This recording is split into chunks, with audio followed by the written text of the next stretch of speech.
अस्सलाम वालेकुम students, hope you are all doing well. उम्मीद करता हूँ कि आप सब लोग खैरियत से होंगे और आपने प्रीवियस लेक्चर जो हैं वो देखे होंगे। आज के लेक्चर शुरू करने से पहले मैं डिस्कस करना चाहूँ कि हमने इससे पहले डिस्कस किया कि सिस्टम यूनिट क्या होता है। उसके अलावा उसके जो अंदर सीपीयू है, मेमोरी के अलावा एक्सपेंशन स्लॉट्स हैं, वो सब हमने डिस्कस कर लिए। अब हम आज का जो हमारा टॉपिक है वो है पोर्ट्स, बसेस, बेस और पावर सप्लाई, जो भी सिस्टम यूनिट के अंदर होता है। पोर्ट्स जो हैं वो सबसे पहले है वो हम डिस्कस करते हैं पोर्ट्स को। पोर्ट्स क्या होते हैं? A port is an interface और connection point through which peripheral devices connect to the computer.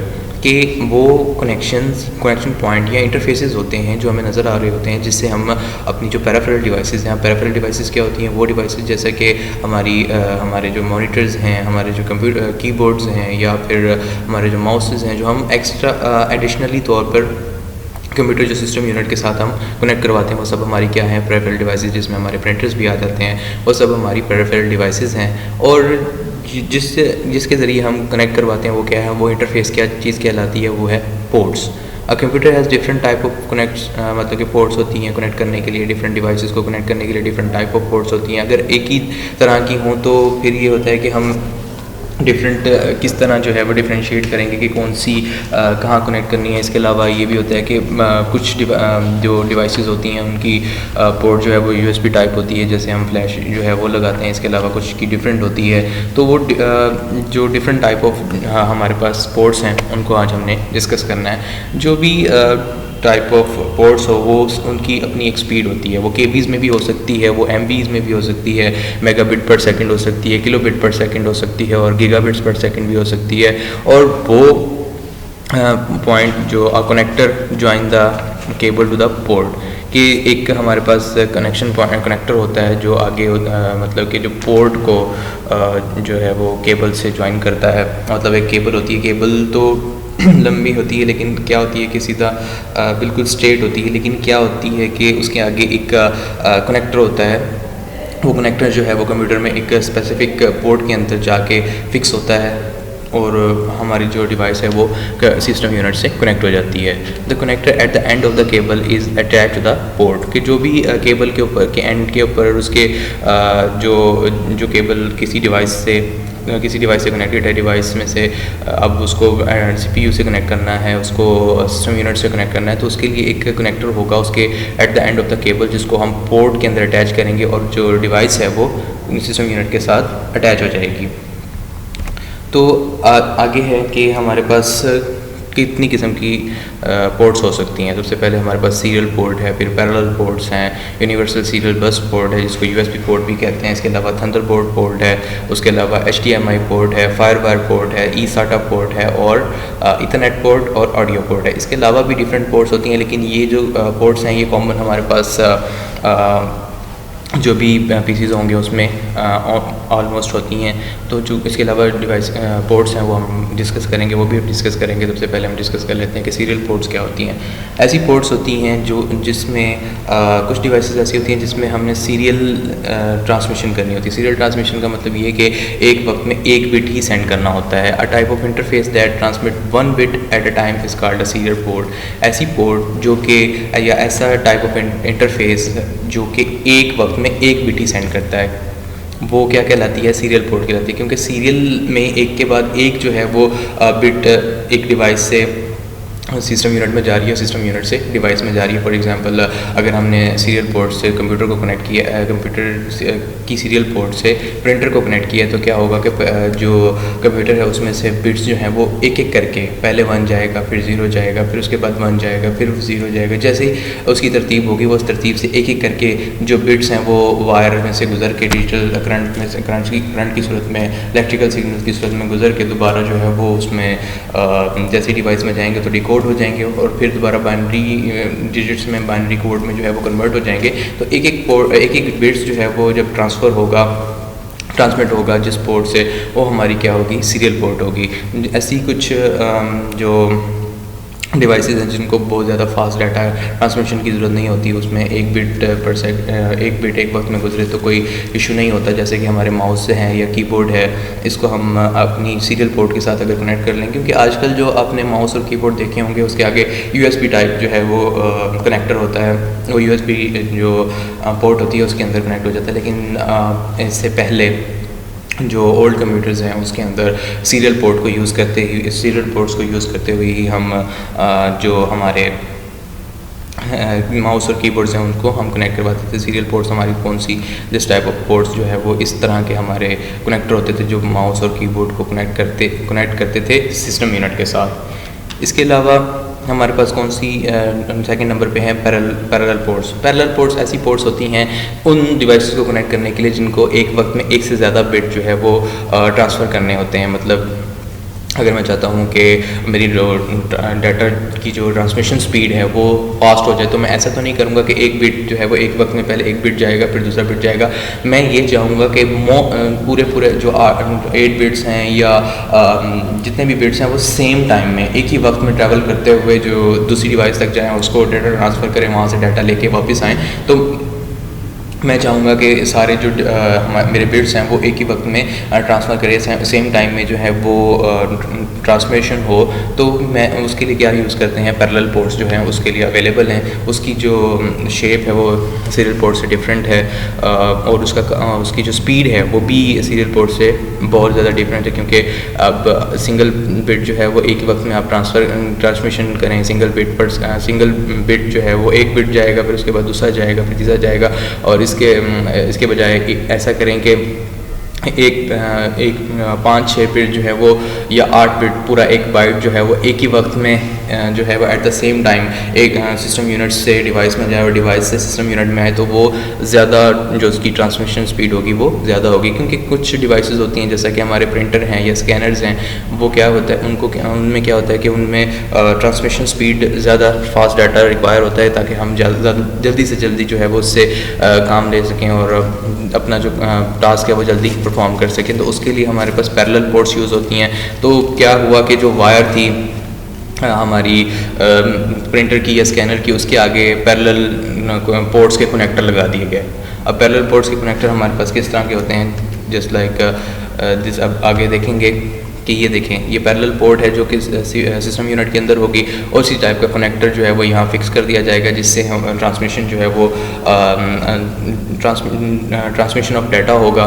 यहाँ पे अगर आप देखें तो सीरियल पोर्ट में देखें उसके जो पिन्स हैं वो कम हैं, उसमें पिन्स यहाँ सिस्टम यूनिट के अंदर हैं, और जो हमारी पैरेलल पोर्ट होगी उसमें पिन्स जो हैं वो उसके जो कनेक्टर होगा वायर का उसके अंदर होगी। मतलब ये हमारी फीमेल टाइप ऑफ पोर्ट है और ये जो different type of serial port है ये डिफरेंट टाइप ऑफ पोर्ट है। और इसी से मिलती जुलती पोर्ट जो है वो वीजीए पोर्ट होती है, जो हमारे प्रोजेक्टर्स होते हैं, हमने उसको अपने लैपटॉप पीसीज के साथ कनेक्ट करना होता है, तो वो वीजीए पोर्ट जो है वो इस तरह की होती है। वो उसमें पिंस नहीं होती, जो उसका कनेक्टर होता है जो दूसरे प्रोजेक्टर के साथ होता है, मतलब जो वायर प्रोजेक्टर से उसमें लगाते हैं सिस्टम यूनिट के अंदर या अपने लैपटॉप्स के अंदर, लैपटॉप के सिस्टम यूनिट के अंदर, तो उसमें पिंस होती हैं। ये दोनों आपस में कॉमन इनमें क्या है कि इनमें पिंस नहीं होती, इनमें पिंस फिक्स होती हैं, और जो सीरियल पोर्ट है इसके अंदर पिंस होती हैं, जो इसका कनेक्टर होगा उसमें पिंस नहीं होंगी। तो अब हमारे पास जो नेक्स्ट टाइप ऑफ पोर्ट है वो क्या है, universal serial bus port. Universal serial bus port जो है वो आम तौर पर हर जो हमारा पीसी है, हमारा जो भी लैपटॉप है, कंप्यूटर है, सब में ये पाई जाती है। Most common type of port है। इससे हम क्या कर सकते हैं, अपने माउस कनेक्ट कर सकते हैं, डिजिटल कैमरास को कनेक्ट किया जा सकता है, स्कैनर्स को, अपनी USB जो हमारी डाटा केबल है उसके ज़रिए हम अपने मोबाइल्स को कंप्यूटर के साथ कनेक्ट कर सकते हैं। जस्ट किस वजह से कि हमारे पास USB पोर्ट है।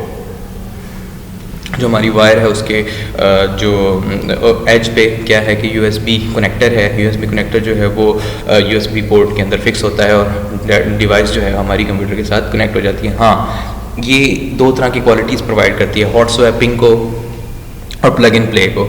अब हमारे पास हॉट स्वैपिंग और प्लग इन प्ले क्या होता है, जो हमारे पास हॉट स्वैपिंग होती है वो मतलब कि ऐसी टेक्नोलॉजी है जिससे हम कंप्यूटर को शट डाउन किए बगैर ही डिवाइस को है कनेक्ट कर देते हैं अपने पीसी के साथ, अपने लैपटॉप के साथ। फॉर एग्जांपल इस तरह अगर आपने कोई भी माउस कनेक्ट करना है या कोई भी कीबोर्ड कनेक्ट करना है, अपने यूएसबी कीबोर्ड है आपके पास या आपके पास यूएसबी माउस है जो जिसके वायर के एज के ऊपर जो कनेक्टर है वो यूएसबी टाइप का है, तो क्या होगा कि हम उसको डायरेक्टली सीपीयू में या हमारे जो लैपटॉप्स हैं उसमें कनेक्ट कर देंगे।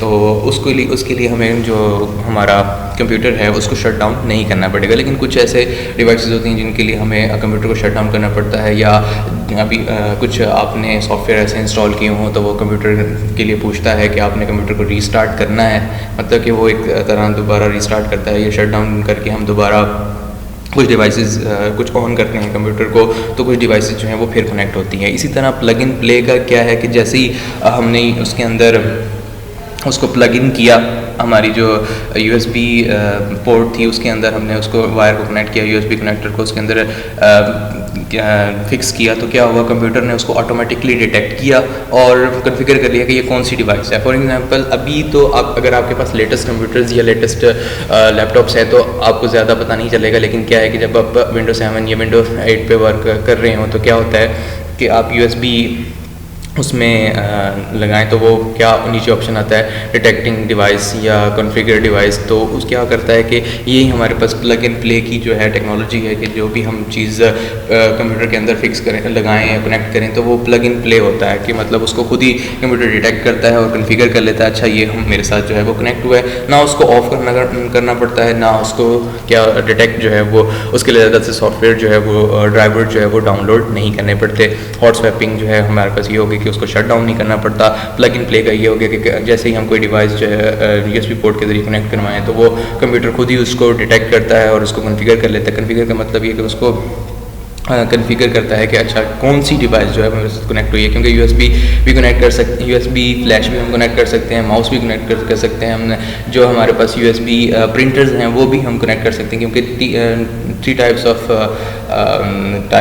जो प्रिंटर्स हैं मतलब कि पोर्ट्स हैं जो प्रिंटर को सपोर्ट करेंगी, जो आपने मोस्ट कॉमन देखी होंगी। वरना तो जो भी उसके आगे प्रिंटर के जो वायर है उसके एज पे कोई भी कनेक्टर लगाते हैं, सीरियल पोर्ट के साथ लगाते हैं, पैरेलल पोर्ट के साथ, ये यूनिवर्सल सीरियल बस पोर्ट का कनेक्टर जो है वो वायर के साथ लगा दें तो उसने तो कंप्यूटर के साथ कनेक्ट होना, लेकिन क्या है कि स्पीड पे उसकी असर पड़ता है।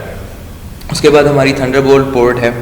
थंडरबोल्ट पोर्ट जो है वो सबसे पहले जो यूज़ की गई वो एप्पल कंपनी ने उसको यूज़ किया अपने मैकबुक में, अपनी जो उसमें उसके कंप्यूटर्स थे, एप्पल के कंप्यूटर थे, उसमें उसने यूज़ किया। इसकी जो स्पीड थी वो बहुत ज़्यादा थी, मतलब कि 10 GB पर सेकेंड, 10 GB मतलब कि 10 गीगाबिट पर सेकेंड जो है वो इसकी स्पीड थी। फिर इसके बाद इसमें अपडेशन हुई और थंडरबोल्ट 2 जो है वो फिर लॉन्च हुई तो उसकी स्पीड जो है वो 20 बिट पर सेकंड जो है वो इसकी बन गई। इसके कुछ मैन्युफैक्चरर्स हैं जो कि वेस्टर्न डिजिटल्स हैं या एविड है, वो इसके मैन्युफैक्चरर्स हैं। और ये जो डेवलप की थी वो इंटेल ने की थी, लेकिन इसको यूज़ सबसे पहले एप्पल ने किया। आपको मैं दिखाता चलूँ कि जो हमारे पास थंडरबोल्ट पोर्ट है वो किस तरह की होती है। तो ये देखें, आपको ये थंडरबोल्ट पोर्ट आपको नज़र आएगी जस्ट लाइक हमारे जो आजकल के सी पोर्ट चार्जर्स हैं उस तरह की। तो ये देखें, ये उसके ऊपर जो निशान है वो भी थंडरबोल्ट का बना हुआ है। तो ये जो भी इंडिकेशन के लिए होता है कि ये पोर्ट किसके लिए, किस यूज़ के लिए या कौन सी पोर्ट है, क्योंकि नाम तो हम हर जगह नहीं लिख सकते, तो इसके लिए उसको इंडिकेशन के लिए उसके ऊपर जो है वो उसका साइन जो है वो बनाया गया है। देन हमारे पास HDMI पोर्ट है, वाईफाई पोर्ट है, eSATA पोर्ट है, ईथरनेट एंड ऑडियो पोर्ट। तो हमारे पास जो HDMI पोर्ट है, HDMI stand for high definition multimedia interface HDMI port. तो जो हमारे पास HDMI पोर्ट है वो ऑडियो वीडियो दोनों सिग्नल्स के लिए यूज़ होती है। फॉर एग्जांपल किस तरह, आजकल के जो मैंने अभी आपको VGA कनेक्टर जो है वो दिखाया, VGA पोर्ट दिखाई कि VGA पोर्ट जो है वो प्रोजेक्टर को हमारे लैपटॉप्स के साथ पीसीज़ के साथ कनेक्ट करने के लिए यूज़ होती है। इसके अलावा HDMI पोर्ट भी यूज़ होती है, जो कि डिफरेंट टीवीज़ मतलब कि टीवी में, डीवीडी प्लेयर्स में, मॉनिटर्स में या गेम कंसोल्स में जो है वो यूज़ होती है। इसके अलावा प्रोजेक्टर की भी जो है वो HDMI पोर्ट आ गई है। तो उससे क्या होता है कि जो प्रोजेक्टर में स्पीकर लगा दिए जाते हैं और उसी से जो है वो ऑडियो वीडियो दोनों सिग्नल ट्रांसमिट करता है, मतलब कि ऑडियो भी प्ले करता है और वीडियो भी प्ले करता है। कि HDMI पोर्ट होती है हमारे लैपटॉप्स में, जो आजकल के लेटेस्ट लैपटॉप्स आ रहे हैं उसमें HDMI पोर्ट होती है। हम प्रोजेक्टर को बजाय VGA पोर्ट के उसको HDMI पोर्ट से हम कनेक्ट कर लेते हैं। इसके अलावा डिफरेंट जो DVDs हैं, मॉनिटर्स हैं, उसके लिए भी हम जो है यूज़ कर रहे हैं आजकल HDMI पोर्ट। उसमें भी HDMI पोर्ट्स होती हैं ताकि हम दूसरी डिवाइसेस को उसके साथ कनेक्ट कर सकें। मॉनिटर्स को मैं चाहता हूँ कि मैं अपना जो कंप्यूटर है वो किसी मॉनिटर के साथ कनेक्ट कर लूँ मैं, तो क्या होगा कि मैं एक HDMI केबल लूँगा, उसको एक साइड से मैं अपने एक LCD मॉनिटर के साथ कनेक्ट कर दूंगा, दूसरा अपने लैपटॉप के साथ कनेक्ट कर दूंगा। तो क्या होगा कि मुझे ज़्यादा थोड़ा जो मैं अगर चाहता हूँ कि मेरी स्क्रीन जो है वो बड़ी हो जाए तो मैं उसमें देख सकता हूँ। इसी तरह प्रोजेक्टर में प्रोजेक्ट करने के लिए अब जो वायर यूज़ करते हैं वो HDMI पोर्ट आजकल हमारे जो जितने भी लैपटॉप्स हैं उसमें कॉमनली जो है वो यूज़ होती है। अगर और भी ज़्यादा लेटेस्ट हमारे पास लैपटॉप हो तो फिर USB पोर्ट्स आ चुकी हैं, HDMI पोर्ट्स भी फिर वो ख़त्म हो गई हैं, क्योंकि जितने ज़्यादा स्लिम होते जाएंगे उसमें पोर्ट्स जो हैं वो उतनी छोटी होती जाएंगी, उतनी जो है वो कम होती जाएंगी। तो इसके ये यूज़ किस लिए होता है, ताकि ऑडियो और वीडियो दोनों सिग्नल्स को, मतलब कि दोनों ट्रांसमिशंस को लेके जाए, उसको ट्रांसमिट करे, दोनों ऑडियो वीडियो दोनों को ट्रांसमिट करने के लिए यूज़ होता है।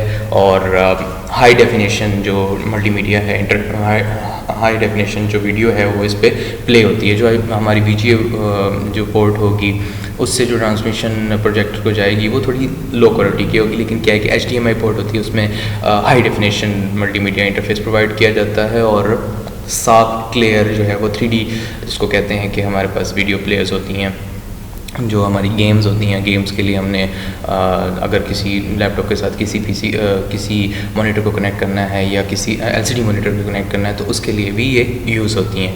इसके अलावा वाईफाई पोर्ट्स हैं, वाईफाई पोर्ट जिसको IEEE 1394 भी कहा जाता है, जो कि ओरिजिनली रिलीज़ करवाई थी एप्पल ने 1995 में।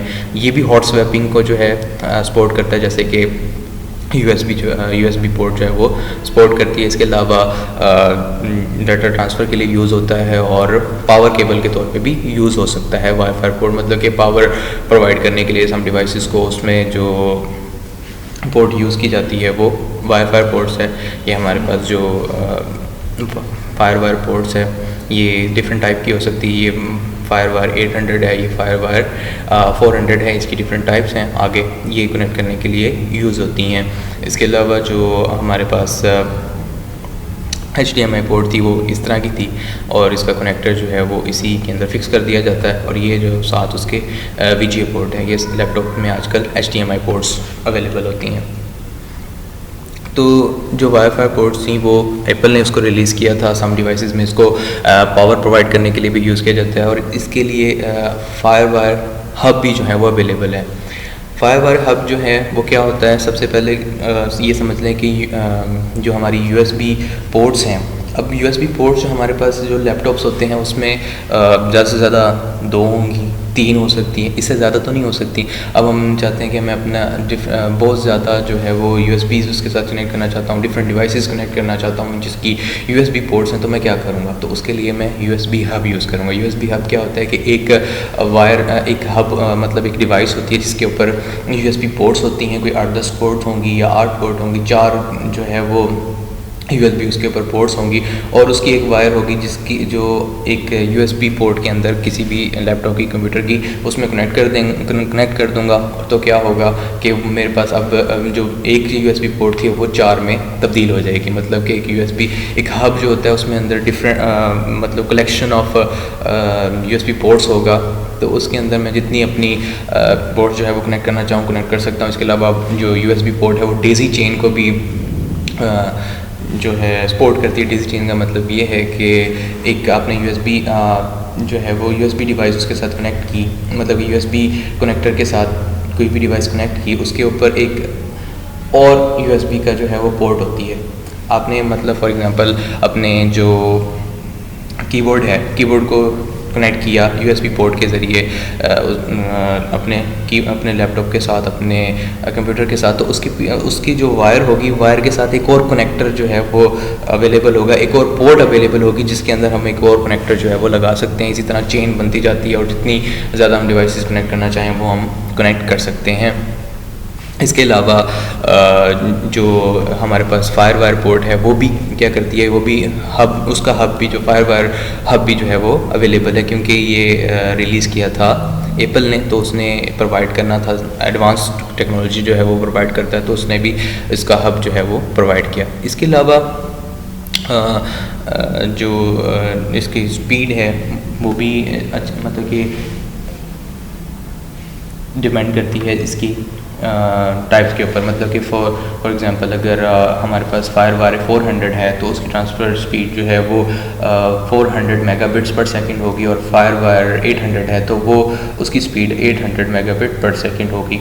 इसके अलावा हमारे पास जो नेक्स्ट पोर्ट है वो ई साटा पोर्ट है, जो कि ई साटा पोर्ट है, जो कि ई साटा जो एक्सटर्नल हार्ड डिस्क है उसको कनेक्ट करने के लिए यूज़ होती है। ई साटा का मतलब external serial advance technology attachment, ठीक है, और यूज़ टू कनेक्ट एक्सटर्नल साटा हार्ड डिस्क। अब साटा हार्ड डिस्क जो है वो क्यों यूज़ की जाती है? साटा हार्ड डिस्क की जो स्पीड है वो बेहतर होती है, which are popular for their fast data transmission speed, के इसकी जो डाटा स्पीड है वो ज़्यादा अच्छी होती है। उसके अलावा जो इसका मज़ीद कितनी स्पीड जो है वो अच्छी हो सकती है, ये 6 time faster transmission data provide करती है। डाटा ट्रांसमिशन फास्टर होता है इसके अंदर देन यूएसबी और फायरवायर पोर्ट से। फायरवायर पोर्ट और यूएसबी पोर्ट से ये 6 गुना ज़्यादा ट्रांसमिशन डाटा जो स्पीड है वो इसकी ज़्यादा होती है। तो उसके बाद हमारे पास है ईथरनेट पोर्ट। आपने देखा होगा कि अगर आप जो है वो PTCL का नेट यूज़ करते हैं, PTCL ISP से आप नेट जो है वो परचेज़ करते हैं, या कोई भी फाइबर ऑप्टिक्स का आप इंटरनेट जो है वो परचेज़ करते हैं, तो आपके घर एक वायर जो है वो जस्ट लाइक टेलीफोन्स टाइप की जो टेलीफोन्स के अंदर कनेक्ट होती है, वो RJ45 जो है वो एक डिवाइस में लगी होगी, और उस डिवाइस से आप अपने, या तो आप वाईफाई के तौर पे यूज़ करते हैं, अगर आपके लैपटॉप पीसी में वाईफाई ना हो तो आप उसमें RJ45 उसमें कनेक्ट करते हैं, और दूसरी जो उसका दूसरा एज है वो अपने लैपटॉप में, अपने कंप्यूटर में कनेक्ट करते हैं। तो वो किस लिए यूज़ होता है? कंप्यूटर को लोकल नेटवर्क से कनेक्ट करने के लिए, या केबल मोडेम से कनेक्ट करने के लिए। अब केबल मोडेम क्या है, जो हमारे घर में राउटर्स होते हैं जिसके अंदर जो हमने इंटरनेट परचेज़ किया, इंटरनेट का जो भी पैकेज परचेज़ किया होता है वो उधर से वायर आके उसमें कनेक्ट होती है हमारे राउटर्स के अंदर, और राउटर से एज अ वायरलेस भी हम उसको यूज़ कर सकते हैं, और एज उसको केबल के ज़रिए कनेक्ट भी कर सकते हैं। इस तरह की आपके लैपटॉप पीसी के अंदर पोर्ट होगी। हमारी ईथरनेट पोर्ट है जो कि यूज़ होती है उसको कंप्यूटर को लोकल नेटवर्क से कनेक्ट करने के लिए, या केबल मोडेम से कनेक्ट करने के लिए, और इसकी जो स्पीड होती है वो 10 मेगाबिट पर सेकंड होती है। हाँ, दो कंप्यूटर्स के दरमियान, दो पीसीस के दरमियान डाटा ट्रांसफ़र करना है, अगर एक हार्ड से दूसरी हार्ड डिस्क के अंदर डाटा जो है वो कॉपी करना है, तो उसके लिए भी ये यूज़ हो सकती है। इसके बहुत सारे टाइप हो सकती हैं, जस्ट लाइक इसमें कनेक्शन, क्रॉसओवर कनेक्शन भी हो सकता है, इसमें स्ट्रेट थ्रू कनेक्शन भी हो सकता है। तो जो ये जो है वो हम नेटवर्किंग में पढ़ेंगे कि किस तरह स्ट्रेट थ्रू और हमारे पास क्रॉसओवर कनेक्शंस होते हैं, उसके ज़रिए भी हम डाटा एक कंप्यूटर से दूसरे कंप्यूटर में जो है वो ट्रांसफ़र कर सकते हैं। आप इसकी स्पीड जो है वो हमारी USB स्पीड से, मैंने तो जितना भी यूज़ किया, इसकी केबल की स्पीड जो है वो ज़्यादा होती है। इसके अलावा जो हमारी लास्ट पोर्ट है जो कॉमनली हमारे पास अवेलेबल होती है, उसमें ऑडियो पोर्ट है। ऑडियो पोर्ट हेडफोन्स को, स्पीकर को कंप्यूटर से कनेक्ट करने के लिए यूज़ होती है। माइक्रोफोन्स को, इसके अलावा माइक्रोफोन्स को, स्पीकर्स को या हेडफोन्स को हम कंप्यूटर से कनेक्ट करने के लिए ऑडियो पोर्ट को यूज़ करते हैं। ये हमारे जो ऑडियो पोर्ट्स हैं, ये माइक्रोफोन के लिए, हेडफोन्स के लिए, डिफरेंट हमारे जो पर्पजेज़ हैं इस तरह की, उसके लिए हम ये यूज़ करते हैं। ये हमारे, मैं आपको दिखाता चलूँ कि ये हमारी USB पोर्ट है। इसमें जो ब्लू कलर की पोर्ट होती है वो USB 3.0 टेक्नोलॉजी होती है, और जो ब्लैक होती हैं वो 0.2 होती हैं। ये डिफरेंट टाइप की USB पोर्ट्स हैं। USB 1.0 और 1.1 जो है वो 1996 से 1998 के दरमियान रिलीज़ हुई थी, जो जिनकी स्पीड 1.5 मेगाबिट से 12 मेगाबिट तक थी। और फिर उसके बाद 2000 में USB 2.0 जो है वो अवेलेबल हुई, रिलीज़ हुई, जिसकी जो स्पीड थी 480 मेगाबिट्स पर सेकंड तक जाती थी। फिर उसके बाद 3.0 जो हमारे पास आजकल अवेलेबल है, पोर्ट्स USB पोर्ट्स जो हैं वो हमारे पास रिलीज़ हुई, जिनकी जो ट्रांसफ़र स्पीड थी हमारे पास वो थी 4.8 गीगाबिट पर सेकंड थी। इसके अलावा आजकल जो हम यूज़ करते हैं, आजकल 3.2 तक हमारे पास टेक्नोलॉजी जो है वो एडवांस हो चुकी है। हमारे पास जो पोर्ट्स आ रही हैं वो 3.2 USB टेक्नोलॉजी तक आ गई हैं। इसके बाद हमारे पास जो दूसरी पोर्ट्स हैं, क्योंकि कुछ एक्स्ट्रा इंस्ट्रूमेंट्स भी हैं जिनको हम कनेक्ट कर सकते हैं अपने पीसीज़ के साथ। जस्ट लाइक अपने अगर पियानो कीबोर्ड को अपने पीसी के साथ कनेक्ट करना है, अपने सिस्टम यूनिट के साथ कनेक्ट करना है, तो उसके लिए पोर्ट प्रोवाइड की गई है, MIDI port, musical instrument digital interface port. तो क्या होता है कि हम इसको अपने पीसी के साथ कनेक्ट करके, तो आपने अक्सर देखा होगा अगर सॉन्ग रिकॉर्ड हो भी रहा है तो उसमें पियानो जो बज रहा होता है, इसके अलावा कोई भी साउंड जो है वो बज रहा होता है, तो आपको वो सामने साउंड जो है वो उसको एडजस्ट कर रहा होता है। लेकिन क्या है कि वो आपको मॉनिटर पे दिखाई भी दे रहा होता है। तो डिफरेंट सॉफ्टवेयर के ज़रिए भी इसको कंट्रोल किया जा सकता है, और उसका इंटरफेस जो है वो कैसे प्रोवाइड होगा जब तक कि हम उसको, हमारे जो म्यूज़िकल इंस्ट्रूमेंट्स हैं उनको हम कंप्यूटर के साथ कनेक्ट ही ना करें। तो उनको कनेक्ट करने के लिए हमारे पास MIDI पोर्ट यूज़ की जाती है। तो जैसे हमारा पियानो कीबोर्ड है उसको कनेक्ट करने के लिए, और इसके अलावा इसकी क्वालिटी क्या है कि ये जो उसका सिंथेसाइज़र है कीबोर्ड, उसका किसी भी म्यूज़िकल इंस्ट्रूमेंट का जो कि साउंड क्रिएट करता है, या पेरिफेरल चिप होती है, पेरिफेरल या चिप होती है जिसको जो साउंड जनरेट करती है किसी भी म्यूज़िकल इंस्ट्रूमेंट के अंदर, उससे जो साउंड जनरेट होता है तो सिस्टम यूनिट उसको रिकॉर्ड कर लेता है। अगर रिकॉर्ड तो कंप्यूटर के अंदर ही होना है, तो उसके लिए भी उसको अब रिकॉर्ड कैसे होगा जब तक उसको कनेक्ट ही ना किया जाए। तो उसको कनेक्ट करने के लिए हमारे पास MIDI पोर्ट जो है वो यूज़ होती है। इसके अलावा हमारे पास CSC/SI पोर्ट जो है वो यूज़ होती है, स्मॉल कंप्यूटर सिस्टम इंटरफेस, जो कि हमारी peripheral devices like disk drive और प्रिंटर्स को कनेक्ट कराने के लिए ही यूज़ होती है। मतलब क्योंकि कुछ हमारे हार्ड डिस्क हैं उनके लिए आगे जो रिबन जैसी उनकी वायर होती है उसके आगे कुछ ऐसी SI जो कनेक्टर होंगे वो ऐसे यूज़ हुए होंगे जो SC/SI पोर्ट के अंदर कनेक्ट होते हैं। कुछ प्रिंटर्स होते हैं जिनके जो कनेक्टर्स हैं वो SC/SI पोर्ट्स के अंदर कनेक्ट होते हैं। तो वो मैन्युफैक्चरर पे है कि वो किस तरह के हमारे जो कनेक्टर हैं वो बना के देता है। ठीक है, ये हमारे पास इसमें जो पोर्ट्स हैं ये SC/SI इनपुट के लिए, ये SC/SI आउटपुट के लिए, क्योंकि कुछ जो हमारे पास इनपुट जो है हमने देनी होती है किसी जगह के लिए, किसी प्रिंटर को या किसी और डिवाइस को, तो कुछ जो है हमारे पास आउटपुट के लिए, जस्ट लाइक आउटपुट किस तरह अगर हमें स्पीकर जो है वो, हमारे स्पीकर जो है वो उसमें CSSI जो है वो पोर्ट है, तो वो क्या हम उसको किस तरह कनेक्ट करेंगे, हम उसको इसके अंदर कनेक्ट करेंगे तो यहाँ से आउटपुट जो है वो स्पीकर्स को चली जाएगी।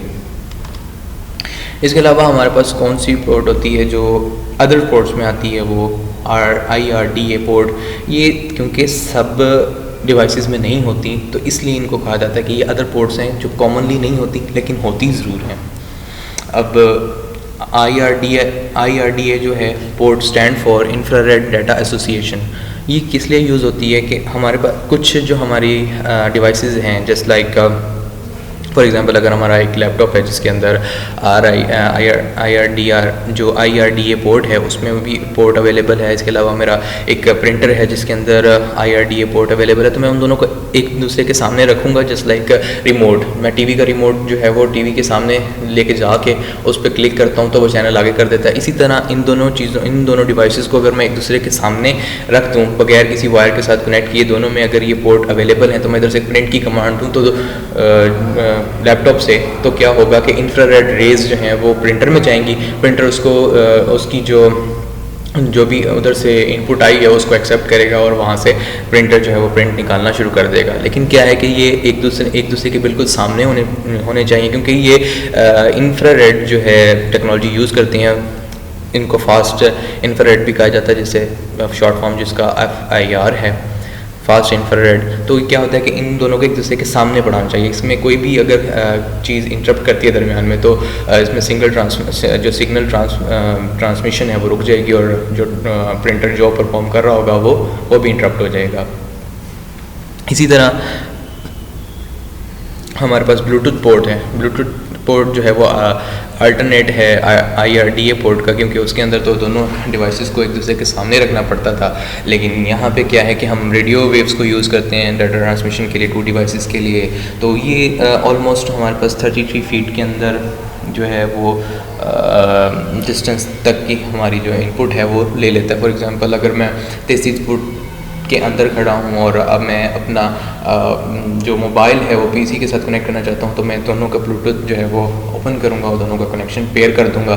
लेकिन क्या था कि पहले कुछ ऐसे PCs थे जिनमें बिल्ट इन ब्लूटूथ नहीं था, कुछ ऐसे अब भी लैपटॉप भी होंगे जिनमें बिल्ट इन ब्लूटूथ नहीं होता, तो उसको कनेक्ट करने के लिए भी हम ब्लूटूथ पोर्ट जो है वो यूज़ करते हैं। तो उसको USB टाइप ऑफ कनेक्टर के तौर पे बनाया जाता है। और जैसे कि ये है, इसको हम उसमें लगाते हैं अपने PC के अंदर, तो क्या होता है कि उसके वो ब्लूटूथ से जो टेक्नोलॉजी है वो उसके अंदर आ जाती है। इसके अलावा कुछ जो हमारे लैपटॉप PCs हैं, बल्कि ज़्यादातर उसके अंदर बिल्ट इन होता है, तो ये चिप जो है वो हमारे मदरबोर्ड के ऊपर कनेक्टेड होती है, जिससे क्या होता है कि ब्लूटूथ टेक्नोलॉजी हम यूज़ कर सकते हैं अपने PC या लैपटॉप के अंदर। तो ये हमारे पास इंफ्रारेड पोर्ट है ये, और जो दूसरा डिवाइस होगा उसकी इंफ्रारेड पोर्ट एक दूसरे के सामने रख कर हम कोई भी उन दोनों का आपस में कनेक्शन करवा के, जब हम उसको उसमें कनेक्शन करवा के फिर उसको करेंगे, मतलब कि कोई भी जो परफॉर्म करने के लिए कहेंगे, तो वो एक दूसरे से बज़रिया इंफ्रारेड रेज इनपुट लेगा और आउटपुट जो है वो देगा। ये हमारी MIDI पोर्ट्स हैं, ये इनके लिए, ये आउट के लिए। इसके अलावा हमारा टॉपिक है बसेस। अब बसेस क्या होती हैं? बस एक इलेक्ट्रॉनिक पाथ है जो कि कंप्यूटर सिस्टम के अंदर होता है। कंप्यूटर सिस्टम मतलब कि सिस्टम यूनिट के अंदर होता है, और डाटा ट्रांसफ़र करने के लिए, डाटा और इन्फॉर्मेशन को एक पार्ट से दूसरे पार्ट तक लेके जाने के लिए। फॉर एग्जांपल अगर हमारे पास प्रोसेसर से मेमोरी में जो है वो कोई कमांड भेजनी है या कोई भी डाटा भेजना है या एड्रेस भेजने हैं, तो वो किसके ज़रिए भेजा जाएगा? बसेस के ज़रिए, क्योंकि बसेस का काम हम पहले भी पढ़ चुके हैं। लेकिन क्या है कि आज हम उसकी टाइप्स को भी डिस्कस करेंगे और कितनी किस्म क्या क्या काम होते हैं उनके बसेस के, वो भी डिस्कस करेंगे, क्योंकि मैंने कहा था कि अगले लेक्चर्स के में हम बसेस को डिस्कस करेंगे। ये CPU को अलाउ करता है कि वो तमाम डिवाइसेस के साथ कम्युनिकेट कर सके। ये कम्युनिकेशन के लिए यूज़ होती हैं। इसकी जो स्पीड है या अमाउंट ऑफ डाटा कैरिंग, मतलब कि जितना ये डाटा कैरी कर सकता है एक वक्त में, वो उसकी क्या कहलाती है? बस विड्थ कहलाती है। मतलब कि amount of data bus can carry at one time, एक वक्त में जितना डाटा जो है वो एक बस कैरी कर सकती है, तो वो उसकी विड्थ होती है। ये 32 बिट डाटा भी एक वक्त में लेके जा सकती हैं और 64 बिट डाटा भी एक वक्त में लेके जा सकती हैं। इसी पे हम डिपेंड करते हैं कि जो मेरा जो PC है या लैपटॉप है वो 32 बिट सिस्टम है तुम्हारा या 64 बिट सिस्टम है, तो वो इन पर डिपेंड कर रहा होता है। इसी तरह जो इनकी स्पीड है वो मेगाहर्ट्ज़ में मेजर की जाती है, या मेगाहर्ट्ज़ में मेजर की जा सकती है, या फिर मिलियन ऑफ क्लॉक साइकिल पर सेकंड, इनमें भी मेजर की जा सकती है। मतलब कि मेगाहर्ट्ज़ का मतलब यही होता है कि मिलियंस ऑफ क्लॉक साइकिल पर सेकंड। अब हमारे जो कंप्यूटर हैं तो उसमें 3 टाइप्स ऑफ बसेस हो सकती हैं, front side buses, back side buses और expansion buses. Front side buses कौन सी होती हैं? जो प्रोसेसर को मेन मेमोरी से कनेक्ट करती हैं। मेन मेमोरी में हमारे पास रैम आ जाएगी, रोम आ जाएगी, तो हमारी क्या होती है, मेन मेमोरी को प्रोसेसर को मेन मेमोरी से कनेक्ट करती हैं। और बैक साइड बसेस कौन सी होती हैं? जो कैशे मेमोरी जो प्रोसेसर के अंदर होता है, कैशे मेमोरी, उसको प्रोसेसर से कनेक्ट करवाती हैं। और एक्सपेंशन बसेस होती हैं जो कि CPU को पेरिफेरल डिवाइसेस के साथ कनेक्ट कराती हैं, क्योंकि एक्सपेंशन स्लॉट्स के अंदर हम अपनी जो वीडियो कार्ड लगा सकते हैं। इसके अलावा बहुत सारी जो कार्ड्स हैं वो एक्सपेंशन स्लॉट्स में लगा सकते हैं, तो उनसे कम्युनिकेशन करने के लिए हमें जो बसेस रिक्वायर्ड होंगी या बसेस जो यूज़ होंगी वो एक्सपेंशन बसेस होंगी। अब हम डिस्कस करते हैं कि बस सिस्टम जो हमारी फ्रंट साइड बसेस हैं वो कितनी टाइप की होती हैं। वो 3 टाइप की हो सकती हैं, डाटा बस हो सकती है, एड्रेस बस हो सकती है या कंट्रोल बस हो सकती है। अब हमारे पास एड्रेस बस जो है वो बाई डायरेक्शनल होती है। बाई डायरेक्शनल मतलब उसमें डाटा उसको वो मेमोरी से CPU भी CPU में भी आ सकती है और CPU से मेमोरी में भी जाती है। मतलब फॉर एग्जांपल कोई भी डाटा मेमोरी से CPU में भी लेके आ सकती है और डाटा को CPU से मेमोरी की तरफ भी लेके जा सकती है। लेकिन क्या है कि जो हमारी एड्रेस बस है वो यूनि डायरेक्शनल है, वो सिर्फ डाटा जो एड्रेस की लोकेशन है उसकी जो मेमोरी एड्रेसेस हैं मेमोरी के, वो सिर्फ लेके जाती है मेमोरी की तरफ CPU से। वो यूनि डायरेक्शनल है, यानी कि सिर्फ एक तरफ ही जाती है। डाटा बस जो है वो डाटा डिफरेंट कंपोनेंट्स के दरमियान डाटा जो है वो ट्रांसफ़र करने के लिए यूज़ होती है, not only in memory and processor. वो किसी भी जो हमारे पास जो कंपोनेंट्स हैं उसके कंप्यूटर्स के, उसमें डाटा ट्रांसफ़र करने के लिए यूज़ होती है और बाई डायरेक्शनल होती है, डाटा लेके भी आती है और डाटा लेकर भी जाती है। लेकिन क्या है कि जो हमारी एड्रेस बस है वो CPU से जो हमारी मेन मेमोरी के एड्रेसेस हैं वो सिर्फ दूसरी तरफ लेके जाती है, मतलब कि from CPU to main memory उसकी तरफ जाती है, क्योंकि CPU बताता है कि आपने इस एड्रेस पर जाकर ये डाटा स्टोर कर लेना है या इस एड्रेस पर जाकर वहाँ से डाटा ले आना। लेकिन डाटा कौन लेके आ रहा है? डाटा तो डाटा बस लेके आ रही है और एड्रेसेस जो हैं वो सिर्फ एड्रेस बस लेके जाती है जो CPU से मेन मेमोरी की तरफ जाती है। इसके अलावा हमारे पास इसमें कंट्रोल बस होती है जो कि यूज़ होती है कि transmit different command from one component to another component, मतलब कि एक कंपोनेंट से दूसरे कंपोनेंट में डिफरेंट कमांड जो है वो लेके जाती है। इसके अलावा सिग्नल जो है वो ट्रांसमिट करती है एक्नॉलेज के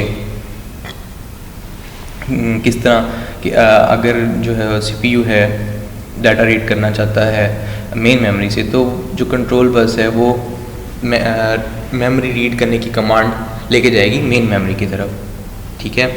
और सिग्नल किस तरह का आएगा? फॉर एग्ज़ाम्पल किसी मतलब फॉर एग्ज़ाम्पल जो हमारा प्रोसेसर है उसने एक कमांड सेंड की है राइट की, कि आप जाकर इस एड्रेस पे मेमोरी में यहाँ पे राइट कर दो, ये डाटा जो है वो स्टोर कर दो। जब वो डाटा वहाँ पे सक्सेसफुली स्टोर हो जाएगा, मेमोरी में लिखा जाएगा, तो सिग्नल जनरेट होगा, सिग्नल रिसीव होगा कंट्रोल बस के ज़रिए। तो कंट्रोल बस जो है वो सिग्नल देगी प्रोसेसर को कि हाँ अब जो है डाटा लिख दिया गया है, तो जो प्रोसेसर है वो फिर किसी और काम में बिज़ी हो जाएगा। तो ये आप ये समझेंगे कि ये बहुत स्लो होता है, लेकिन नहीं, ये बहुत फास्टली होता है कि हमें पता नहीं चल रहा होता। लेकिन ये सारा काम जो बैकवर्ड पे जो है वो चल रहा होता है, तो हमारा जो कंप्यूटर है वो कितना फास्ट जो है वो फास्टली जो है वो वर्क कर रहा होता है। कुछ कॉमन कमांड्स हैं जो कंट्रोल बस में होती हैं, मतलब मेमोरी राइट करना, मेमोरी रीड करना, इनपुट आउटपुट राइट करना, इनपुट आउटपुट रीड करना, या बस रिक्वेस्ट या बस ग्रांट, ये कुछ कमांड्स हैं जो कि कॉमन कमांड्स हैं हमारे पास यूज़ होती हैं। अब मेमोरी राइट करना क्या होता है कि राइट जो डाटा है वो गिवन मेमोरी लोकेशन पे जाके स्टोर कर दो। मेमोरी रीड करना ये होता है कि जो हमें जो CPU ने प्रोसेसर ने एड्रेस दिया है एड्रेस बस को, उस एड्रेस पे जाएगा और वहाँ पे कमांड क्या है, कंट्रोल बस पे जो हमारे पास कमांड जाएगी वो क्या करेगा कि उस डाटा उसको कमांड को देखेगी मेमोरी और डाटा जो है वो लोड कर देगी डाटा बस के अंदर और वो आ जाएगा CPU के अंदर। इसी तरह जो हमारे पास डिफरेंट दूसरी कमांड्स हैं इनपुट आउटपुट राइट और इनपुट आउटपुट रीड, के write data to a given output device, input output write के अंदर क्या किया जाता है कि जो डाटा है वो गिवन आउटपुट जो भी उसको कहा जाता है कि इस आउटपुट डिवाइस के अंदर जाके इसको दे दो, इसको राइट कर दो, मतलब उसको सेंड कर दिया जाता है ताकि वो स्टोर कर ले या फिर उसको डिस्प्ले करवा दे। तो ये इनपुट आउटपुट राइट की कमांड होती है। ये भी कौन लेके जाता है? कंट्रोल बस लेके जाती है।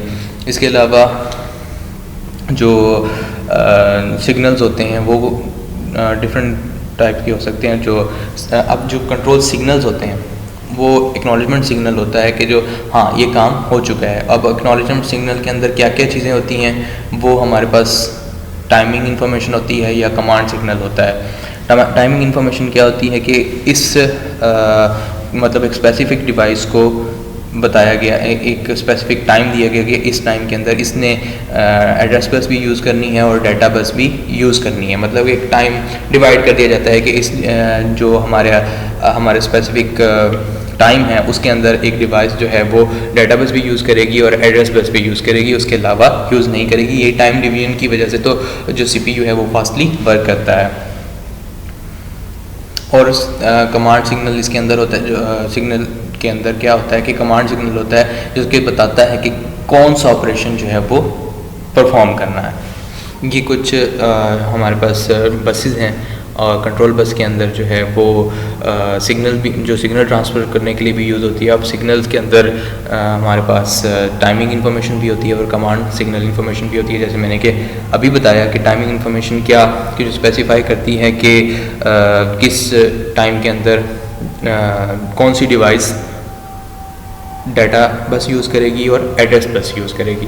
इसके अलावा कमांड सिग्नल होता है जो कि बताता है कि कौन सा जो टास्क है वो परफॉर्म करना है जिसके पास जो डाटा है कंट्रोल बस है या जिसकी तरफ प्रोसेसर ने भेजा है। इसके अलावा हमारे पास जो बस सिस्टम है उसमें कुछ एक्सपेंशन बसेस भी होती हैं। एक्सपेंशन बसेस में कौन कौन सी बस हो सकती है? PCI बस हो सकती है, PCI एक्सप्रेस बस हो सकती है। इसके अलावा जो हमारी बसेस हो सकती हैं वो इनमें PCI एक्सप्रेस बस हो सकती है, PCI बसेस हो सकती हैं। ये सब बसेस जो हैं वो यूज़ होती हैं एक्सपेंशन जो हमारे स्लॉट्स हैं उनसे कम्युनिकेशन करने के लिए। मतलब कि जब मैंने आपको ब्रीफ किया कि हमारे पास मदरबोर्ड के अंदर PCI एक्सपेंशन स्लॉट्स हैं, इसके अलावा ISA एक्सपेंशन स्लॉट्स हैं, तो PCI एक्सपेंशन बसेस और PCI एक्सप्रेस बस जो है वो यूज़ होती है उन जो हमारे पास एक्सपेंशन स्लॉट्स हैं उनको कनेक्ट करवाने के लिए CPU से। तो उनको कनेक्ट करवाने के लिए हमारे पास PCI बसेस भी यूज़ होती हैं, PCI एक्सप्रेस बसेस भी यूज़ होती हैं। और ग्राफिक कार्ड्स के लिए जो एक्सपेंशन स्लॉट थी AGP एडवांस ग्राफिक जो हमारे पास था, एडवांस जो ग्राफिक पोर्ट थी उसमें एक्सेलरेटेड ग्राफिक पोर्ट जो है वो यूज़ होती है AGP, ताकि हम उसके अंदर वीडियो कार्ड जो हैं वो उसमें अटैच कर सकें।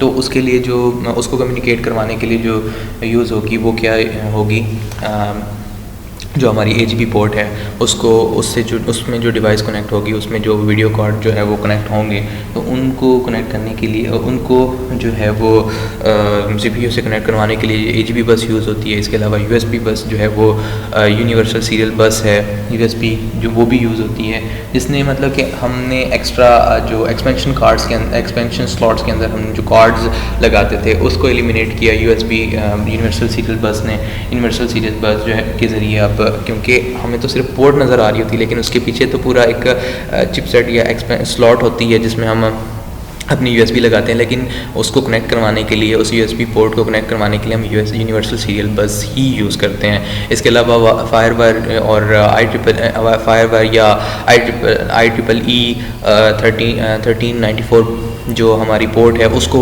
कनेक्ट करवाने के लिए उसी के नाम पे फायरवायर बस जो है वो यूज़ होती है। और ISA बस जो है वो कुछ एक्सपेंशन स्लॉट्स थी जिनमें ISA डिवाइसेस जो हैं उस पे बनी हुई, मतलब कि उस स्टैंडर्ड पे जो डिवाइसेस बनाई गई थी इंटरनेशनल इंडस्ट्री स्टैंडर्ड आर्किटेक्चर पे जो को यूज़ करते हुए जो हमारे पास एक्सपेंशन जो बनाए गए थे डिवाइसेस या फिर जो हमारे कार्ड्स बनाए गए थे, ग्राफिक कार्ड्स हैं या जो भी हमारी माउस मोडेम जो भी इसके ज़रिए कनेक्ट होती हैं। मतलब ISA जो था इंडस्ट्री स्टैंडर्ड आर्किटेक्चर था, जो कि मुख्तलिफ एक्सपेंशन स्लॉट्स थी इसकी, और ये यूज़ इसकी एक्सपेंशन स्लॉट मदरबोर्ड के ऊपर थी, और ये यूज़ होता था इसके अंदर हम डिफरेंट अपनी जो एक्सपेंशन कार्ड थे वो इसके अंदर कनेक्ट करवा सकते थे। तो उसको कम्युनिकेट करवाने के लिए CPU से तो ISA बस जो है वो यूज़ की गई।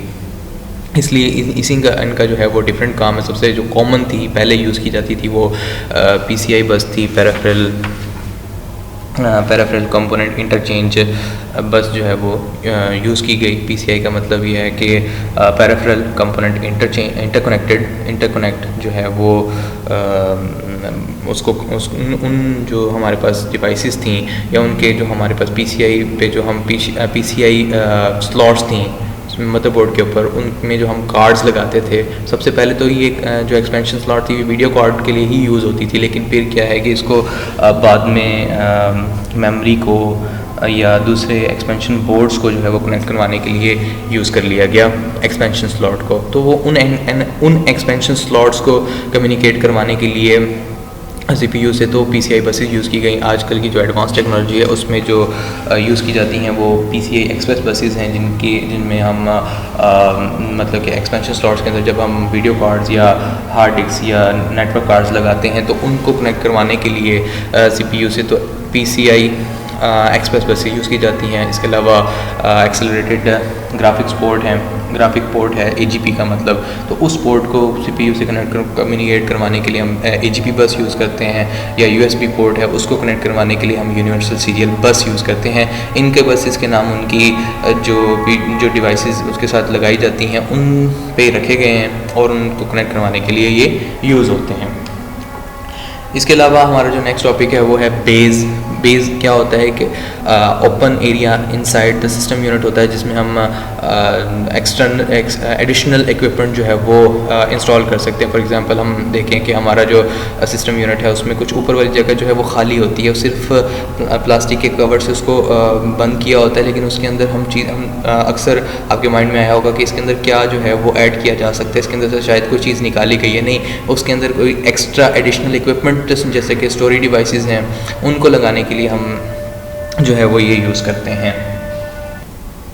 तो जो हमारे पास एक्सपेंशन बे है वो कंप्यूटर का ओपन सेक्शन है, जो कि एक्सपेंशन के लिए या ऐड ऑन करने के लिए उसमें हम कुछ न्यू जो है वो hard drive such as hard drive या CD-ROM जो है वो एक्सटर्नली ऐड करना चाहें, अगर नहीं है तो ऐड कर सकते हैं। इसके अलावा और भी हम उसके अंदर पोर्ट्स जो है वो ऐड कर सकते हैं। ये 2 टाइप्स की हैं, एक्सटर्नल और एक्सपोज ड्राइव बे और इंटरनल और हिडन ड्राइव पे। जो एक्सटर्नल और एक्सपोज ड्राइव पे हैं वो हम उसको आउटसाइड द सिस्टम जो है वो उससे कनेक्ट करवा सकते हैं, और इंटरनल या हिडन ड्राइव पे जो हैं वो हम सिस्टम यूनिट के अंदर जो है वो इनसाइड उसको कनेक्ट करवाते हैं। फॉर एग्जांपल जैसे कि हार्ड डिस्क ड्राइव है, हम उसको एक्सटर्नली कनेक्ट नहीं करवाते, सिस्टम को ओपन करके उसके अंदर जो स्पेस होती है वहाँ पर हम उसको फिक्स कर देते हैं। और जो हमारी उसके अलावा जो एक्सटर्नल और एक्सपोज ड्राइव पे है वो आउटसाइड द सिस्टम होता है। फॉर एग्जांपल हम जो फ्लैश मेमोरी कार्ड रीड्स हैं वो, उसके अलावा CD ड्राइव्स हैं या DVD ड्राइव हम तो उसको उसके बाहर एक्सटर्नल जो है वो यूज़ करते हैं। मतलब ये नहीं कि हम उसको जो कनेक्ट है वो आउटसाइड द सिस्टम जो है वो लगा देंगे, नहीं, वो ओपन जो है वो जब वो उसको ओपन करेंगे तो मतलब CD जो है वो DVD के लिए जो DVD प्लेयर है या CD-ROM है तो उसका जो वो बाहर आता है, उसके ऊपर हम CD रखते हैं, फिर हम उसको इंसर्ट करते हैं। मतलब CD इंसर्ट करने के लिए उसकी जो इंसर्ट करने के लिए हमारे पास जो आता है बाहर, उसमें से सिस्टम यूनिट में से उसको ओपन करते हैं तो वो उसके बाहर जब आ जाता है तब हम उसके ऊपर CD जो है वो हमारी कॉम्पैक्ट डिस्क है उसको रखते हैं। लेकिन क्या है कि हार्ड ड्राइव के साथ ऐसा नहीं है, वो हम उसको एक दफ़ा अंदर जो है वो कनेक्ट कर देते हैं तो फिर उसको ओपन करके नहीं देखते, वो इनसाइड ही रहती है। लेकिन क्या है कि जो हमारे जो CD-ROM है हम उसको उसके साथ कनेक्ट करवाएं तो, लेकिन उसको जब हम ओपन करते हैं उसमें CD लगाना इंसर्ट करना चाहते हैं तो वो इजेक्ट होते हैं, इजेक्ट होके फिर उसके ऊपर हम उसमें CD रखते हैं और उसको उसको जो है वो बंद कर देते हैं। इसी तरह जो हमारा नेक्स्ट है वो पावर सप्लाई और बैटरी है जो कि सिस्टम यूनिट के अंदर होती है, क्योंकि जो हमारे घरों में करंट आता है, हमारे जो सर्किट्स हैं वो एसी करंट जो है वो अल्टरनेटिंग करंट हमें प्रोवाइड करते हैं, जो कि 110 से या 240 वोल्ट तक का हो सकता है। 120 जो है वो दूसरी कंट्रीज़ में यूज़ किया जाता है, लेकिन पाकिस्तान में 240 वोल्ट तक ही होता है। लेकिन कुछ हमारे जो कंपोनेंट हैं वो डायरेक्ट करंट यूज़ करते हैं, वो अल्टरनेटिंग करंट के साथ नहीं चलते, तो उसको कन्वर्ट करने के लिए पावर सप्लाई यूज़ की जाती है, ताकि वो अल्टरनेटिंग करंट लेता है और उसको डीसी डायरेक्ट करंट में कन्वर्ट करता है और फिर उसको जो है वो दूसरे डिफरेंट कंपोनेंट्स को वो देता है। अब बैटरी क्या है? Battery the component that supply power to the device, जो कि डिवाइस को पावर देती है और डिवाइस जो है वो